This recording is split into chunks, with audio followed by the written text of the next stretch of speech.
One thing that I didn't like, you got to do all these meetings. You got to sit in on all of them. So in my few months, I was only in it from, let's say, May. I just got out the other day, and I tell you what led to my conclusion of me going, hell no. They put so much pressure on you. You know what I mean? I'm a stand-up comic. I had to be out performing every night, working on my craft. And it was taking too much time away from that. And I'm on these meetings hearing just people talk to hear themselves talk. Bitch, that's what I got to do in comedy half the time. You know what I mean? So I don't want to take time away from that. That was a moving train. I get paid to do this. You know what I mean? But anyway, some of the major things that I didn't like about the Magic Indian. For one, he told my people that he was going to do something for them. And then when my people, it came time for him to cash out on it, he reneged on it. He acted like, oh, I never said that. Or it's a mentorship now. So my people went to him for his advice. And he was like, man, I'm not a therapist. Or that ain't my job to tell you that. Huh? Oh, they only want to mentor you and how you can spend your money to help them get more money. Got it. You should hear how this dude would talk down to people sometimes. Like, he would just be talking to people, and I'm bringing some of the people I'm bringing to the table was, hey, coming from the streets, but some of the people I brought to the table got legitimate jobs, run businesses and stuff like that. And he's talking to these folks like, I remember my homeboy literally he was like, bro, who are you talking to? Like, then he told me, he's like, plug, if you and your buddy, the guy that got me in, he was like, if y'all want to, do the black guys, then that's cool. I can just do, the white people that or whatever. I'm like, nah, bro. You said you wanted these meetings. You finna get these meetings. And yeah, that was one thing. I just didn't like how bro would talk down or try to talk down to people. And then he didn't listen. So in the first meeting, at the end, when they give you these books, they want you to come back and they want you to have 10 talking points, 10 things that you found interesting from the book or whatever your takeaways was, right? Cool. But then, it's specific question. He goes, all right, in chapter 4, and the book is called Cash Flow Quadrants. It's a cool book if you ever want to read it. It's shit long, but it's cool. It's kind of eye-opening. He goes, in chapter 4, they talk about 3 ways to build a big business. I want you to write down those 3 ways, and I also want you to write down how many employees it takes to be considered a big business, right? It was times when I was literally on the meeting, the second meeting, people would be reading their points, and I've heard people go, oh, one thing I found interesting was the fact that it takes 500 people to be considered a big business. This dude, not 10 minutes later, would ask them, hey, so did you find out how many people it takes to be a big business? And I'd be sitting there like, they said it. They already said it. Yeah. I should have known to get out. So after the conference, I come back. I'm like, man, one of my main things I started noticing, all the people that was really having success was couples. And so me being single, because the girl I was dating at the time, she was like, nah, I don't want no parts of that. Smartest thing she ever said. So in the meantime, I'm like, you know what? I'm going to come back and I'm going to show these folks that you ain't got to have no wife or no girlfriend to build this business. I'm a hustler. I'm finna get it done. You know what I mean? So I started set meetings. So the first level that you kind of reach in the business is called 3-6. It's three legs, 6 partner honoring people. So that means there's 3 people in the business, and then you got 6 people total. They all doing they 150 PV ditto, and they all on the monthly subscription. That's what has to happen for you to qualify, right?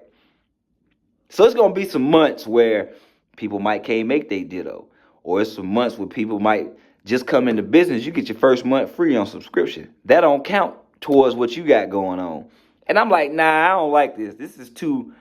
My success is banking on other people doing what they gotta do. I don't like that. I didn't ever YouTube this stuff. I ain't never look it up. Don't know why. Because again, like I said, man, I've done network marketing before, and I've been around some big wigs and people that was really eating, and they wasn't Indian. So I was like, this will work if it's the right system. But this damn mentorship thing, it is not the right system. Don't do it. Don't do it. Don't do it, man. Because I found a documentary on Amway, and the people pretty much figured out that you can't make a living wage. You can't make enough money off of buying these products. You the biggest customer. That's what it is. That's why people call it a pyramid scheme. You as a distributor are the biggest contributor to your profit. So in the end, like, I spent about about $3,000 maybe between May and last week when I got the code. Products, conference, LLC, the app, you know what I mean? But man, I started, so Sunday, I was out last Saturday, last week I was in West Palm Beach fishing, me and my dad. We driving back. And they want another thing, the Magic Indian, as soon as you launch businesses, they want you to go and, get with your new people and, just pour into them and let them know, like, you got their back and you're going to be there for them. So I had just launched the homie in Louisiana. So the Magic Indian calling me, hey, you got to get down to Louisiana as fast as you can and, spend some time with them and take them some products. And I'm like, you paying for this shit? Nah, it was out of my pocket. So my upline, my boy who got me in it, and the dude that got him in it, we put a plan together. And they was like, yeah, we got to get down there as soon as possible. I'm like, wow, what's the rush? Like, bro, he in. My people locked in. If they coming in because they trust me. They know that I'm trying to do something legit. Anyway, I had to drive 8 hours from West Palm Beach last Saturday. These folks wanted me to hop back in the car that day and drive another 9 hours down to Lafayette, Louisiana. And I was just like, man, all right, well, at least I got me a chance to get a po' boy. We got to stop through New Orleans. That's the only way I'm going. But as fate would have it, something happened to where my daughter's birthday was in Miami. So I'm in West Palm. So we went down there to fish and, kick it with her for her birthday. So as something happened to where she uses one of my bank accounts, one of my old personal accounts. And something happened to where the account got messed up. And it ended up being my fault. Shout out to you, baby. I'm sorry. We're going to make it right. But the account ended up getting messed up. So all her birthday money kind of got sucked up into the problem. So I'm like, dog, I took the last bit of money that I had, cash, and I sent it to her. I got her the bread because I can hustle it back up once I'm home. So when that happened, I'm like, I ain't going to Louisiana. I got to stay in Atlanta and get my grind on, bro, so I can get my money back up. And they just like, bro, you ain't going to go, and man, we'll take care of it, and don't worry. I'm like, y'all ain't listening. I'm not going nowhere broke depending on no men when I need to eat. If I want to buy me a Slim Jim. Now I got the, hey, man, you got $5? No. So in this thing, in the mentorship, they got these daily habits they want you to do, right? They want you to read 30 minutes. They want you to listen. They want you to do a product review. They want you to. So my computer stays on YouTube because that's where I was doing my audio books and all of that. I don't know how this happened, but Sunday morning, this past Sunday, I hop on YouTube. I'm about to read my book for the day, watch some football, do my thing. And I saw a video that said if somebody hands you this book, they trying to recruit you for a pyramid scheme. And it was one of the books that we got to read during the vetting process. Man, I clicked on that shit.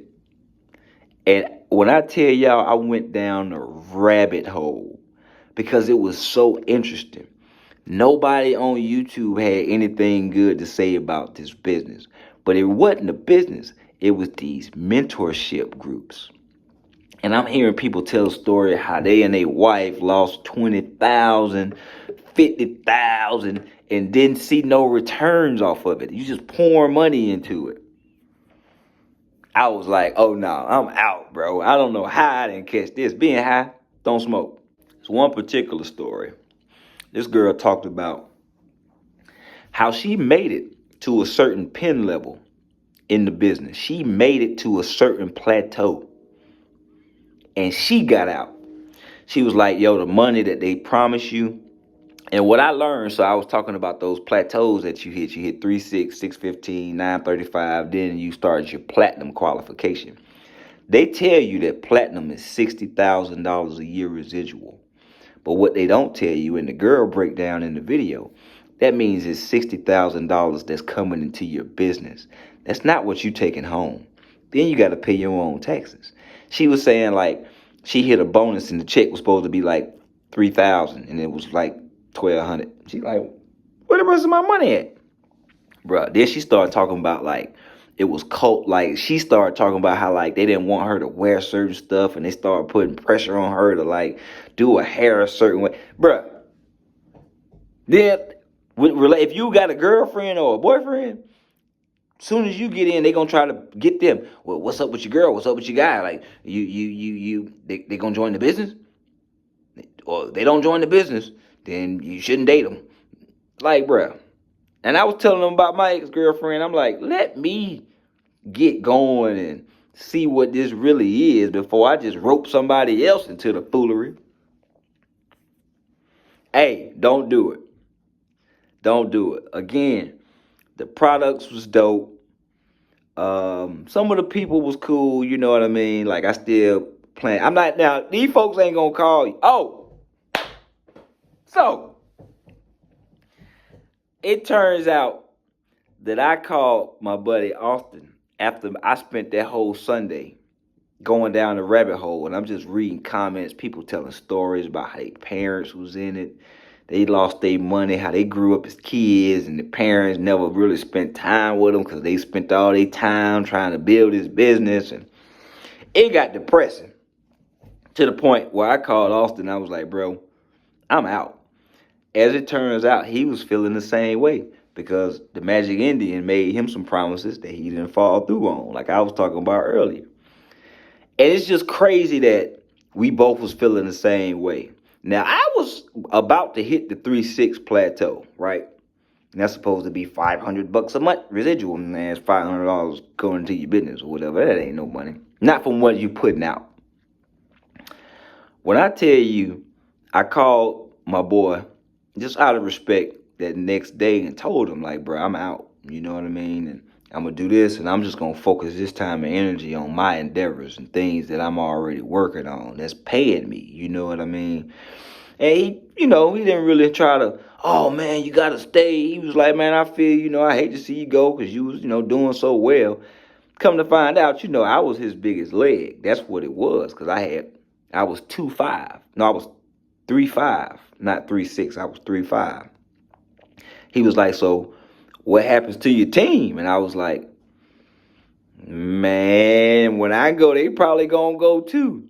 Man, my whole team was out. As soon as I told them I was out, come to find out, most of them was like, bro, I was just doing this, because of you, you know what I mean, on your word. I was like, well, you wasn't finna make it no way. But anyway, my whole team was out.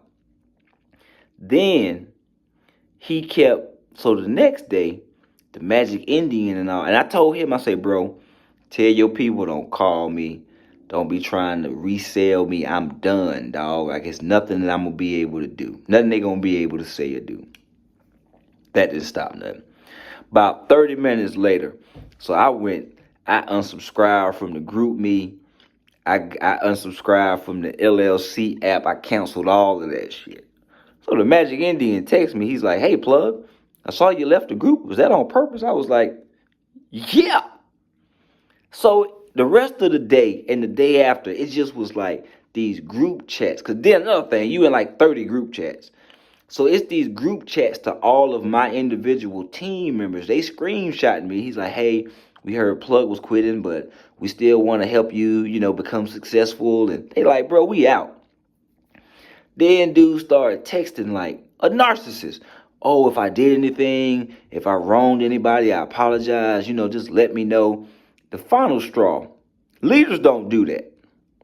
The final straw, he texts Austin and told bruh, he was like, hey man, if you still need help with that job or with that situation, I got you. And we like, you should have did that when you had the chance, bruh.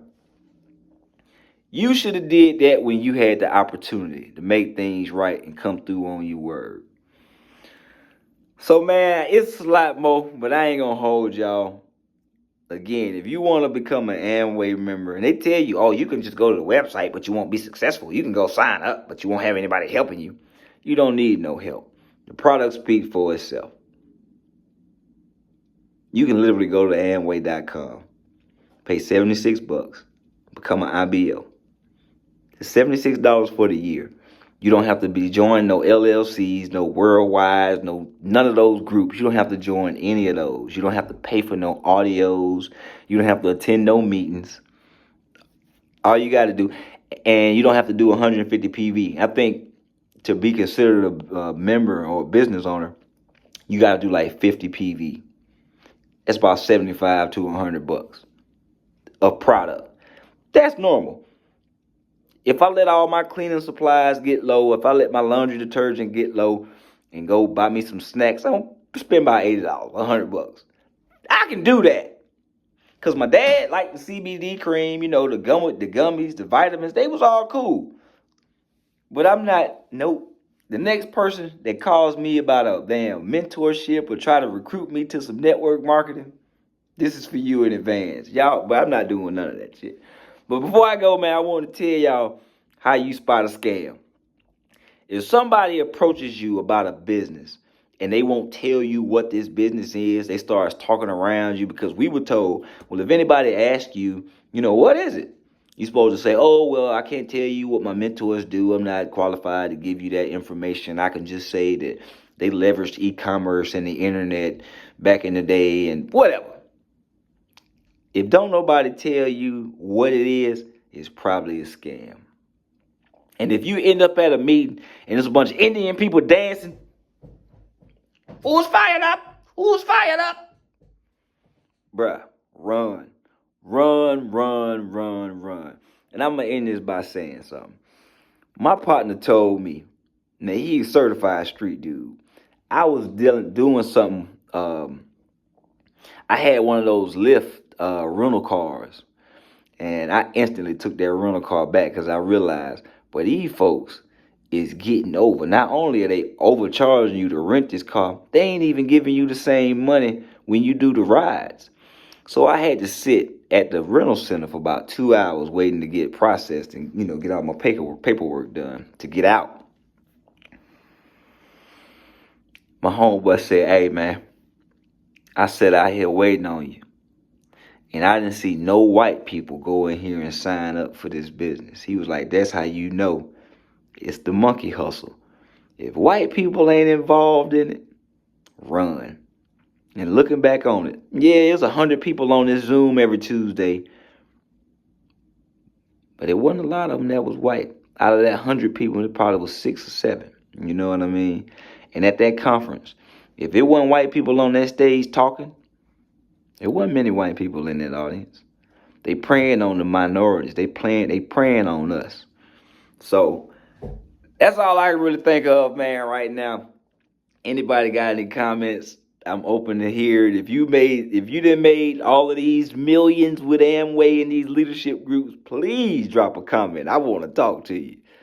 Because again, man, I'm starting to see like I was having success. I'm getting people involved, but I wasn't willing to exploit people or see my friends and the people that I love. That's why it's network marketing.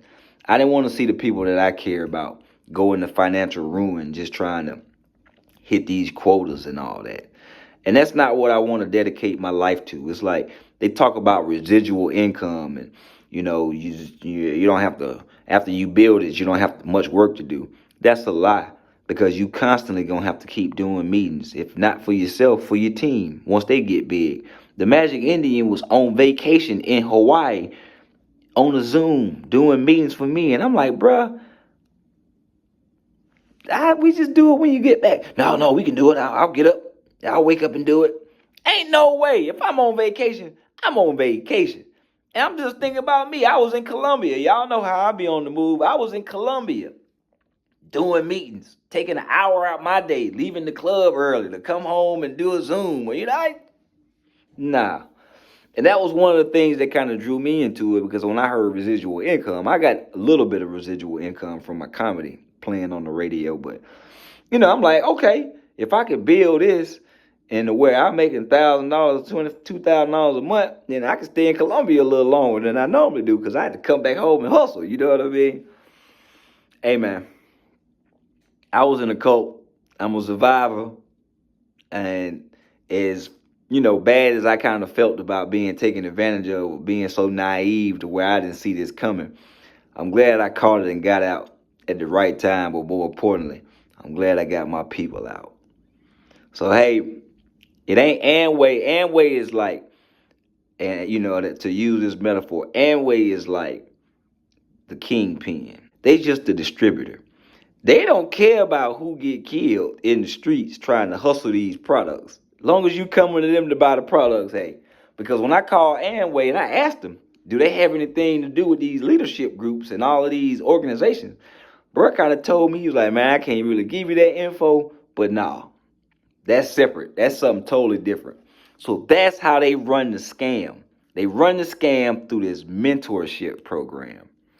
That is the pyramid scheme. Because you buying all of these products, you buying all of these conference tickets, you paying a monthly subscription to listen to some audios of nothing, pretty much, just motivational talks, and the money is going straight to them. That's the monkey hustle. Man, y'all enjoy y'all night, man. I'm free. My Tuesday, I felt so good Tuesday night.